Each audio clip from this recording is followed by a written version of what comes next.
Okay, so today I would be presenting the paper SGX Bound Memory Safety for Shielded Execution.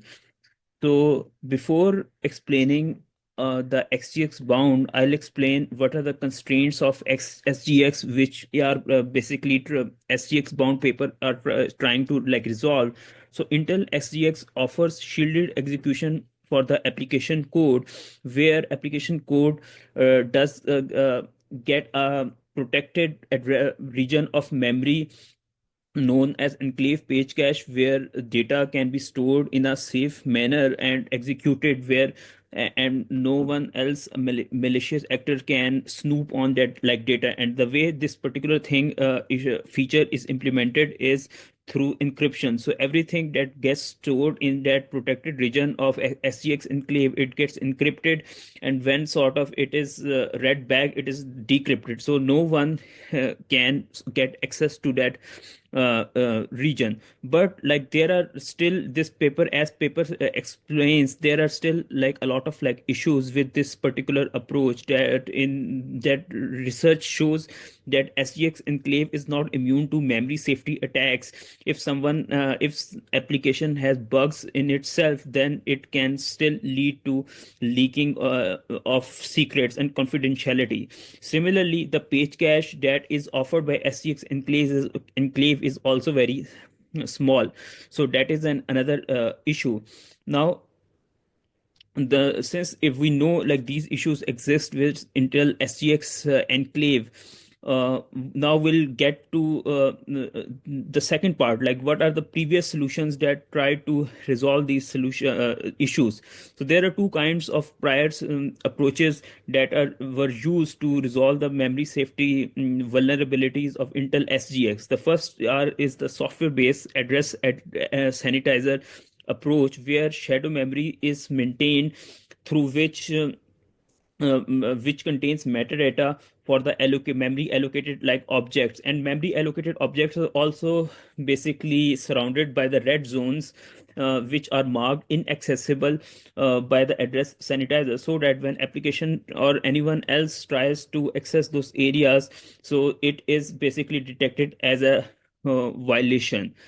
The second approach, hardware which is used to resolve the memory safety issues of the Intel XGX, are hardware is an hardware based approach by called Intel MPX, and it also basically kind of maintains a metadata, but it does not have sort of a separate memory region. It has memory bound tables which contain information about the metadata for the allocated objects, and sort of like whenever those objects are accessed, so those bound tables are consulted to see if it is in violation or not of memory safety guaranteed by the this particular framework. Now the issue with these two prior approaches are like when we run the benchmarks, so these two approaches have very high memory overhead, as we can see through the benchmark results, that MPX, if we are sort of if we run a SQLite benchmark suite where the working set is increased, and we see the performance of these old approaches, so we see that MPX has so much like overhead that application basically crashes. Address sanitizer is a little more stable, but its performance still like degrades by 3x. Both these approaches are not like ideal for providing memory safety guarantees, because they lead to severe performance degradation. Now here comes SGX design. So I'll initially basically like explain in this slide that has a lot of like sentences, like what the design is. Then we'll basically in the next slide see the diagram and try to like understand how this is like implemented.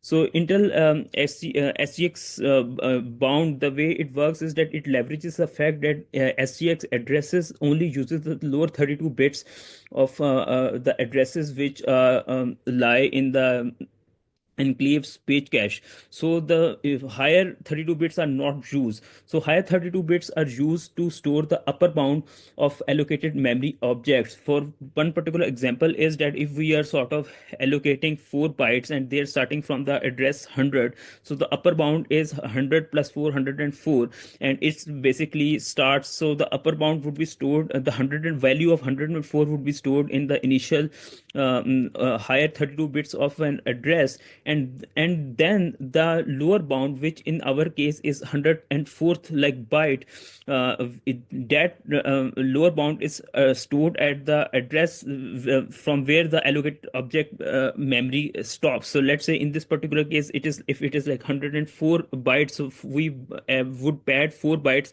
to the allocated memory object, and there we would store sort of the last four, the lower bound of the address. And now we will basically like look through the diagram, like the how it works. So as we can see on the upper rectangle, there is a pointer p which is using the lower 32 bits. Then we would store basically the higher 32 bits to store the upper bound of the object. And then where at that particular address which is pointed out by the upper bound, we would store the lower bound of the allocated object's address. And then we have simple checks that if someone wants to access the memory beyond that, we would basically detect it as a like violation and take appropriate steps accordingly. Now the how this particular approach is implemented, so it is basically implemented by using LLVM framework, which is used to instrument the code. So whenever a particular memory address is accessed, we basically extract the upper bound and lower bounds associated with that memory address. And then we will basically see, as we saw the condition in the previous slide, that if it's a violation or not. If it's a violation, we would take appropriate step. It could be the crashing of the program, or like in this particular case, SGX bound also uses some sort of like advanced techniques of like boundless memory, where it sometimes would not like crash the program, let it run, but like return the 0 bytes. So this is like how it like works. So now since we know how this particular feature is implemented, we would talk about its evaluation and see like how much performance gains we can observe through using this technique. So authors of the paper uses multiple benchmarks. Some of the applications are from the standard benchmark suites Phoenix and Parsec. And then also to make sure that this approach also works in the wild, they also tested it on big macro benchmarks like Memcached, Apache, and Nginx servers. So now we would basically see the results. So as we can see the different results of different application benchmarks when they use SGX bound. So there are two metrics that we can observe in this particular slide. One is like runtime, and second is memory overhead. So as we can see, and these graphs, these bars are basically normalized to the value of the runtime and the memory that was observed with a native SG with respect to native SGX performance, when no memory checks or memory safety properties were implemented by any particular framework like address sanitizer, MPX, or SGX bounds. So as we can see that SGX bound stays still, its normalized performance stays at 1 most of the time. So it does for some benchmarks, like as we can see for the swap, that it performance goes beyond 1, but it stays close to 1. On the other hand, when we look at the memory consumption and runtime for the other previous approaches of MPX and address sanitizer, we see a lot of performance degradation, and sometimes the performance degradation is starts approaching 10x, as we can like see for the swap and for bench application PCA and WC. So for these particular like approaches, we see memory consumption and runtime increases a lot for these applications. But like SGX bound is tries to keep the performance as close to the native SGX performance as like possible. So now we have evidence of how this particular approach of XCS bound gives better performance than previous like approaches. And now after it, we would move to the results we see with the macro benchmarks.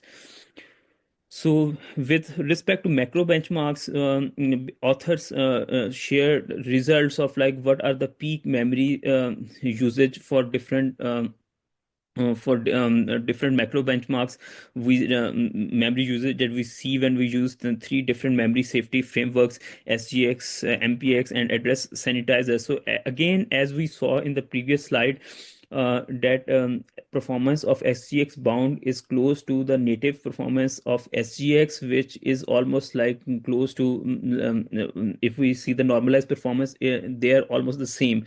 But at the same time, performance, the memory consumption with MPX and address sanitizer is close to sometimes, like as we can like see from for some application like Memcached, it can go to like 10 times the performance of native SGX performance, which is like very bad. For the NGX, if the performance is not like as bad, it's not like 10x, but it is still for the MPX, it is sort of about like 5 times worse from the perspective of native SGX performance. But for address like sanitizer, we can like see it is extremely bad. It goes to be nearly like we would see like exponential performance like degradation when we use like address like sanitizer for the engines. So these results basically like validate that this the approach used by SGX bounds do not only work for the standard benchmarks that were used, which can sometimes be called like synthetic applications, but like even for the real world application, we see solid performance improvement uh, in terms of guarantees that we get from the SGX bounds. Now, in the concluding part of the presentation, we can see how SGX bound is a lightweight approach compared to the previous solutions, because it does not maintain a lot of like memory. It does not have like a lot of like bound checks used by the hardware. So it can be, and it just requires the LVM instrumentation at the compile time. So it is a very lightweight approach, and it does not have significant memory overhead compared to like those approaches. Apart from this, apart from these guarantees, SGX Bound offers, since it's a lightweight approach, it offers other benefits as well, which are basically like for the multi-threaded applications. The paper shows that it allows for it has less synchronization overhead, because it does not require a lot of like accessing a lot of like memory addresses to do the bound checks. So which is a feature of kind of those hardware basis approach, which have to traverse a lot of like memory addresses to get the bounds. So all in all, SGX bounds offer significant performance guarantees, and it leads to better performance, as we can see from the benchmarks.